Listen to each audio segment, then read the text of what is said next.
tous, aujourd'hui, on parle d'un moment clé pour chaque étudiant en médecine, la période après la dernière année, juste avant de commencer sa spécialisation.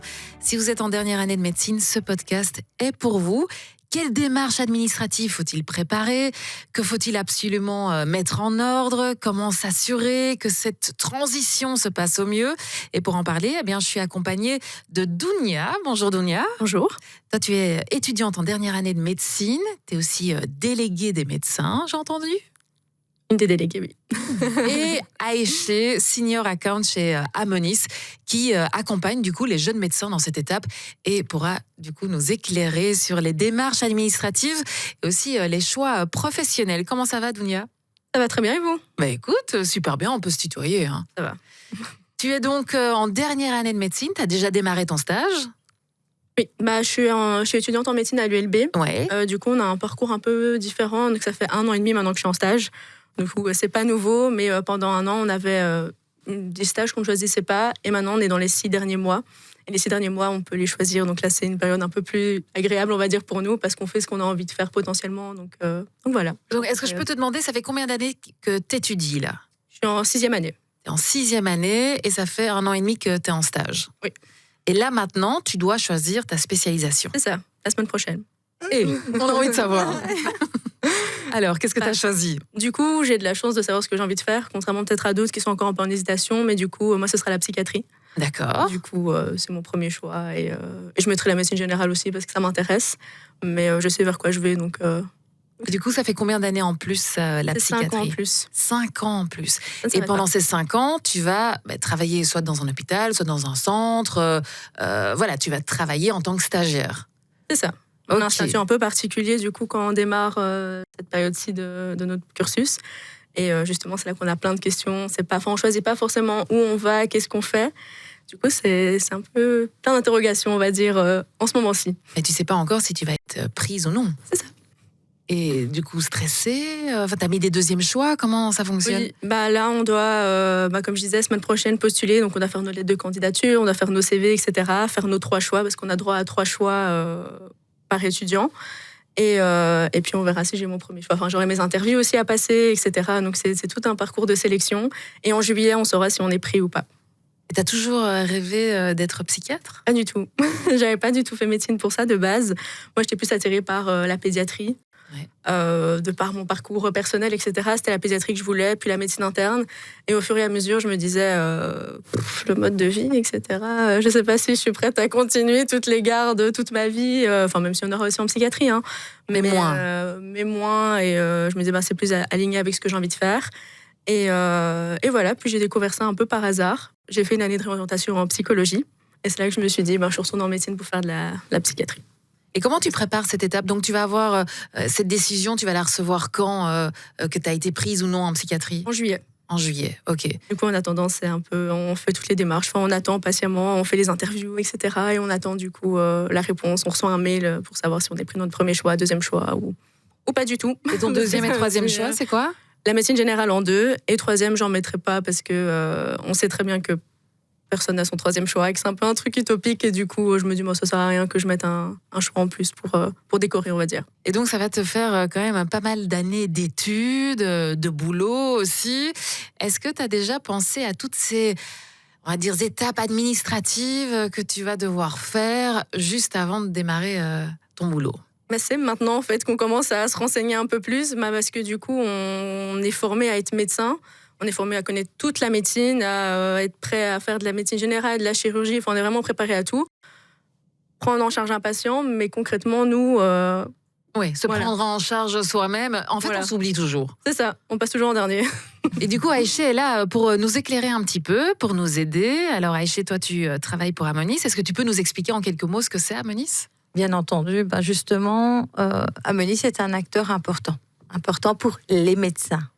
En l'occurrence, puisqu'Amonis a été créé par le regroupement de médecins il y a presque 60 ans désormais. Cette structure a été mise en place de par le fait que les médecins ont été les tout premiers prestataires à être conventionnés. Et le système du conventionnement octroie une prime aux médecins. Mais cette prime, évidemment, il faut qu'elle soit versée sur un compte pension. Et donc, les médecins, ayant compris ce système, se sont regroupés, ont créé leur propre caisse de pension qui, bien entendu, très vite s'est ouvert aux autres prestataires, puisque tous les autres, les kinés, etc., ont suivi. Et donc, Ammonis est une structure importante dans la carrière d'un prestataire, bien entendu. Quelles sont les premières démarches à effectuer après avoir obtenu son diplôme? Tous les étudiants, une fois qu'ils auront réussi, donc ils auront eu leur diplôme, ils vont recevoir directement leur visa, à la suite duquel ils devront s'inscrire à l'ordre des médecins. Alors l'inscription à l'ordre nécessite aussi le regroupement de certains documents. Ces documents, on les lit, on vous les explique. À côté de ça, il faut aussi demander le numéro INAMI, mais qui va aussi dépendre du parcours qu'aura le futur médecin. Ah, et est-ce que tu es au courant de ça, toi, Dounia? Pas du tout. Ok, c'est bien qu'on en parle alors. Donc ce numéro INAMI, ça va dépendre de quoi alors? Alors, dans un premier temps, tous ceux qui seront diplômés, qui auront reçu leur visa et qui se seront inscrits à l'ordre des médecins, vont recevoir un numéro INAMI qu'on appelle le 000. C'est votre identifiant à l'INAMI. C'est là que ça 000. J'espère que c'est pas ça que tu as à tes examens. Okay. Ce numéro va être modifié une première fois. Donc, une fois que la spécia sera sélectionnée.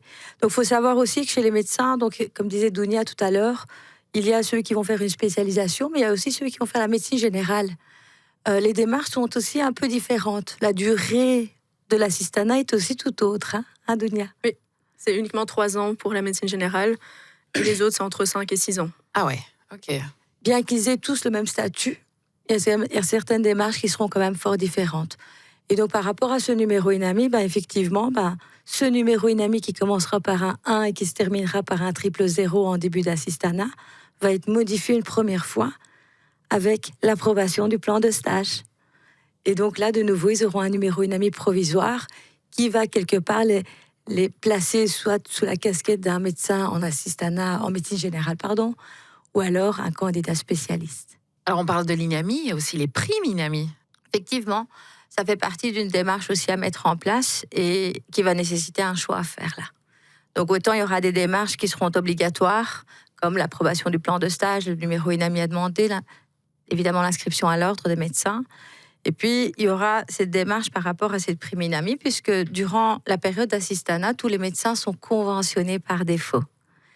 Et donc, vous, par année d'assistanat, et déjà l'année du diplôme, du début d'assistanat, bien que vous allez tous démarrer début octobre, sauf pour les médecins généralistes qui démarrent 2 semaines plus tôt, bien vous êtes tous conventionnés, vous avez droit à cette prime. Mais cette prime, le système veut qu'elle soit versée sur un plan de retraite. Alors, on pense déjà à la retraite. Effectivement. Et donc là, le choix doit devoir se faire. De choisir l'organisme chez qui on va confier la gestion de cette prime INAMI parce qu'elle ne sera jamais versée sur votre compte bancaire, mais plutôt sur un plan de pension. Est-ce que toi, tu y as déjà pensé, Dounia? Pas du tout. C'est vrai que ça paraît très lointain, mais en même temps, c'est vrai que c'est maintenant qu'on doit commencer à préparer l'avenir, j'ai envie de dire.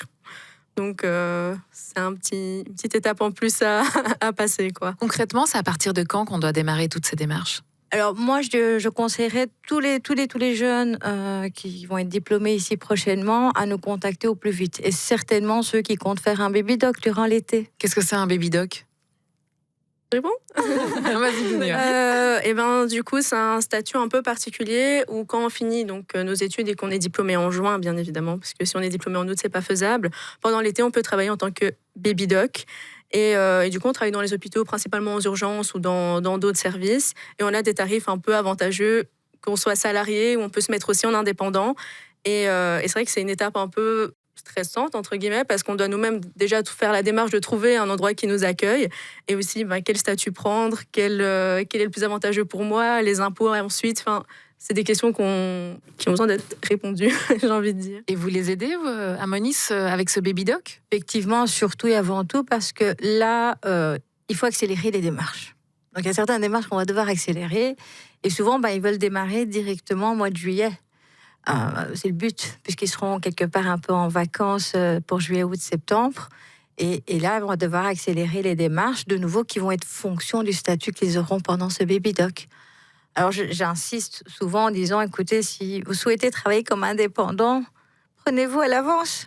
Bien qu'on fait les démarches pour eux, il faut quand même le temps qu'on leur explique toutes ces démarches et qu'on puisse les lancer pour eux aussi. Et toi, tu as envie, Dounia, d'être, justement, de faire ce baby doc. Tu as envie plutôt de quel statut, toi, pour la suite? Pour la suite, là, pour cet été, du coup, ou Pour cet été ou pour après? Pour après, j'en ai aucune idée. Vu que pendant 5 ans, on choisit pas notre statut, on est salarié, Ouais. enfin, on a un statut un peu particulier, donc on verra dans 5 ans, j'ai envie de dire. Mais pour cet été, je voulais j'ai choisi un baby doc. Déjà, j'ai été prise et justement, je savais pas quel était le plus intéressant pour moi. Je pensais à salarié parce qu'on prendrait dans mes heures étudiantes et du coup, ça correspond un peu à ce que j'ai l'habitude de faire et parce que j'ai un peu peur des impôts, etc.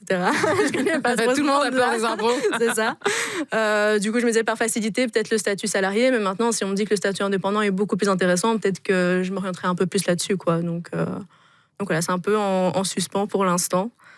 Mais voilà. Et tu vas avoir quoi comme job étudiant? Tu vas travailler en psychiatrie? Non, aux urgences. Aux urgences? Waouh! OK, donc j'imagine qu'il y a des assurances aussi à avoir, même quand on est, on va dire encore étudiante, il faut quand même avoir quelques assurances quand on bosse, dans le milieu hospitalier. Effectivement, là, de nouveau, ça sera du cas par cas, ça sera en fonction du statut qu'aura le jeune médecin en statut baby doc. Parce que de nouveau, on va retomber soit sur un statut d'étudiant, soit sur un statut salarié temporaire ou alors indépendant. Et là, de nouveau, les assurances à mettre en place vont être fonction de la convention, du contrat de travail que vous aurez signé. Mais bien entendu, d'où la nécessité de faire ces démarches et de se renseigner en amont pour pouvoir voir aussi. Et puis parfois, c'est aussi une bonne occasion de vous permettre de faire un choix, justement. Comme disait Dounia tantôt, j'hésite encore le salarié et l'indépendant parce que au final, vous n'avez pas encore toutes les armes en main pour pouvoir décider aussi. Il faut une bonne mutuelle aussi? Effectivement. La mutuelle fait partie aussi des démarches administratives obligatoires. Donc, bien entendu, on a été à charge des parents durant toute la période des études. Alors, c'est vrai que pour d'autres, il y en a qui sont déjà titulaires de leur propre mutuelle. Ça, c'est aussi possible. Je pense notamment aux jeunes médecins, aux jeunes étudiants qui sont arrivés de l'étranger, qui font leur cursus ici. Par contre, ce sont bien entendu des démarches qui feront partie, dès le moment où on commence l'activité, à devoir mettre en place. Et une responsabilité civile professionnelle, il faut l'avoir également. Alors, elle est plus que conseillée. Quand on est indépendant, clairement, même si elle ne reste pas légalement obligatoire, elle est plus que conseillée. Ce qu'il faut savoir aussi, c'est que les assistants, à partir d'octobre, ils vont être sous la tutelle de leur plan de stage, quelque part. Donc, ceux en médecine générale, ils ont quelque part, sont un peu épaulés et leur employeur, entre guillemets, ce sera le CCFMG. Ils connaissent assez bien l'organisme aussi, qui va justement un peu jouer le rôle de les encadrer. Comme ils ont quand même un statut sui generis durant tout l'assistanat, c'est un statut qui est super complet. Donc leur plan de stage, ce statut prévoit toute une flopée de couverture automatiquement. À côté de ça, évidemment, autant les candidats spécialistes n'ont peut-être pas le CCFMG, mais ils ont un plan de stage équivalent et donc, à défaut, les mêmes couvertures aussi. Est-ce que je vois Dunia qui hoche la tête, mais effectivement, il y a plein de matières qui sont assez complexes. C'est pour ça aussi qu'il faut aller voir une organisation comme Amonis. Concrètement, je sors de mes études, je suis médecin. Qu'est-ce que je dois faire en premier et en combien de temps, on va dire? Directement, je vous contacte, qu'est-ce qu'on fait? Alors, l'idéal, ce serait évidemment de nous contacter en amont. Au moins qu'on fasse... on va parcourir ensemble une checklist. Bien entendu, les projets de l'un ne seront pas les projets de l'autre. Donc, il y aura tous ceux qui vont partir pendant 3 mois en vacances et ce sera mérité, évidemment. Oui. Clairement. Mais pour certaines démarches, ils pourront le faire avant de partir aussi. Comme l'ouverture de ce plan de pension, comme la mutuelle. Il y a plein de choses qu'on pourrait déjà aussi, pour lesquelles on pourrait les aider. Et puis, tous ceux qui ont certainement envie de faire un baby doc, là, ils doivent évidemment se dépêcher. Parce qu'il y a le numéro INAMI à demander, il y a évidemment l'inscription à l'ordre à faire. Et puis, si c'est en plus un statut d'indépendant, il faut le lancer. Donc, c'est pourquoi, moi, je conseillerais tous les jeunes ici qui seront prochainement diplômés de nous contacter, même peut-être une fois qu'ils auront terminé leurs examens. Et comme ça, à tête reposée, on pourra faire le point avec eux. Dounia, tu es déléguée de tous les étudiants et étudiantes en médecine. Est-ce que vous parlez de tout ça ensemble? Est-ce que vous vous posez beaucoup de questions? Quand même, oui. Mais c'est pour ça qu'on parle aussi avec des organismes comme Amonis, etc., pour un peu prendre des informations un peu partout. On organise une journée aussi d'information où ils seront présents parce qu'on se rend compte qu'on n'est pas prêt en fait à tout ce monde-là, quoi. On est un peu lâché comme ça en se disant mais est-ce que je vais oublier quelque chose? Est-ce que je vais faire quelque chose de mal?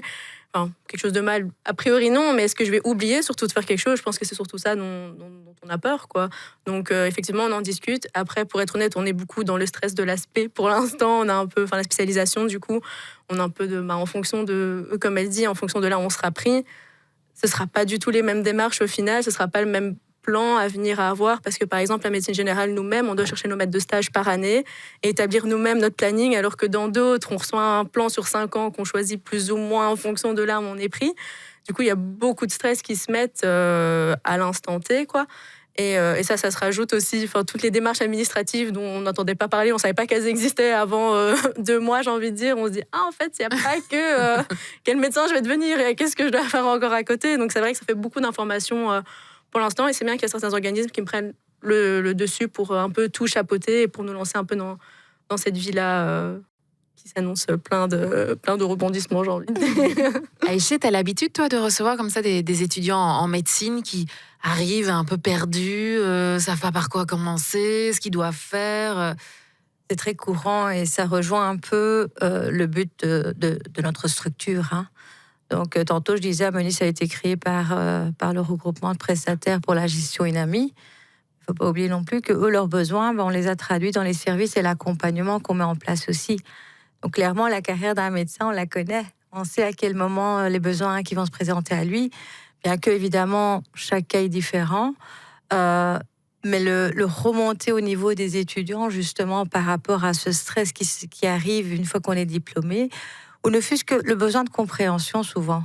Hein, les jeunes ont besoin de comprendre. Bon, on me demande de faire ci, mais bon, je veux savoir pourquoi. Hein, donc, et là, on va justement prendre le temps de leur expliquer, voilà, ça, ce sera les démarches, et voilà pourquoi. Et ça, c'est quelque chose qui nous tient aussi, nous, à cœur, parce que, voilà, c'est de répondre à vos besoins, mais surtout vous accompagner aussi. Hein. Donc, évidemment, il y a ici le baby dog pour certains, puis il y a l'assistanat qui démarre, et qui est une toute autre vue, hein, sur le monde et pour vous, votre carrière. Par contre, durant l'assistanat, on ne perd pas de contact non plus. De temps à autre, on va les recontacter pour un peu dire écoutez, ça va, tout se passe bien. Et puis durant l'assistanat, les projets peuvent évoluer aussi. Hein. Moi, j'ai parfois des médecins qui se redirigent vers une spéciale alors qu'ils étaient en médecine générale. Et donc là, l'accompagnement se fera aussi. Et alors, la fin de l'assistanat, évidemment, c'est un autre univers qui nécessitera encore des démarches auxquelles on pourra les soutenir. Vous les accompagnez vraiment de A à Z jusqu'à la pension, parce qu'on peut en parler quand même, parce que c'est important. Jusqu'à la pension. Donc, il y a des grandes étapes, évidemment. Hein. Donc, il y a le début d'assistanat, la fin de l'assistanat. Après, les médecins, certains vont se lancer comme indépendants. Il y a certains médecins qui vont monter leur propre cabinet. Hein. Donc, ce sont des beaux parcours qu'il y a derrière. Et évidemment, étape par étape, on va les accompagner jusqu'à la fin de leur carrière. Et puis, il faut le dire aussi, il y a des médecins qui vont temporairement partir à l'étranger aussi, durant leur carrière, puis revenir. Et donc, ils savent très bien qu'en cas de départ, on va pouvoir briefer avec eux aussi, hein, les démarches. Hein. Et puis, en cas de retour, on va veiller à ce que la transition se refasse de manière correcte. Donc, t'entends, hein, Dounia, il faut déjà penser à la fin avant de démarrer, en fait. Bon. Maintenant, on va d'abord penser à l'été, parce que tu vas travailler, tu vas avoir un job étudiant, du coup. Oui. Du coup, aux urgences, mais justement, je commence le 1er juillet, donc il y a le fameux faut se dépêcher pour tout lancer. Elle a encore le temps quand même. Hein. Ouais. Oui. Ok, tu sais qui contacter. Comment est-ce qu'on te contacte d'ailleurs? Alors toi ou tous tes collègues? Bien sûr, je ne suis pas seule pour Amonis, bien entendu, mais on peut aller sur le site d'Amonis, donc c'est www.amonis.be. Évidemment, vous avez tous nos contacts directs, mais vous avez aussi un lien pour pouvoir prendre un rendez-vous. Et donc là, vous serez contacté dans les 24 heures et vous aurez un rendez-vous avec votre conseiller pension. En sachant aussi une chose, on propose autant la visio qu'un rendez-vous en présentiel. Donc, pas d'excuses. Voilà, c'est nous qui nous déplaçons aussi. Et donc, on s'adapte. Donc, n'hésitez pas à aller un peu surfer sur notre site où il y a déjà beaucoup d'informations aussi. Mais Dounia, tu sais ce qu'il te reste à faire. Exactement. En tout cas, merci à vous deux. Merci à toi, Aïché, pour toutes ces explications. Je pense que c'est beaucoup plus clair. En tout cas, dans ma tête, c'est plus clair. Pour toi aussi, Dounia? Moi aussi. J'ai une vision plus éclairée de qu'est-ce qui m'attend. Merci beaucoup à vous d'avoir écouté ce podcast. Et vous le savez, plus tôt vous vous y mettez, plus sereinement vous allez commencer votre spécialisation. Merci beaucoup. Merci.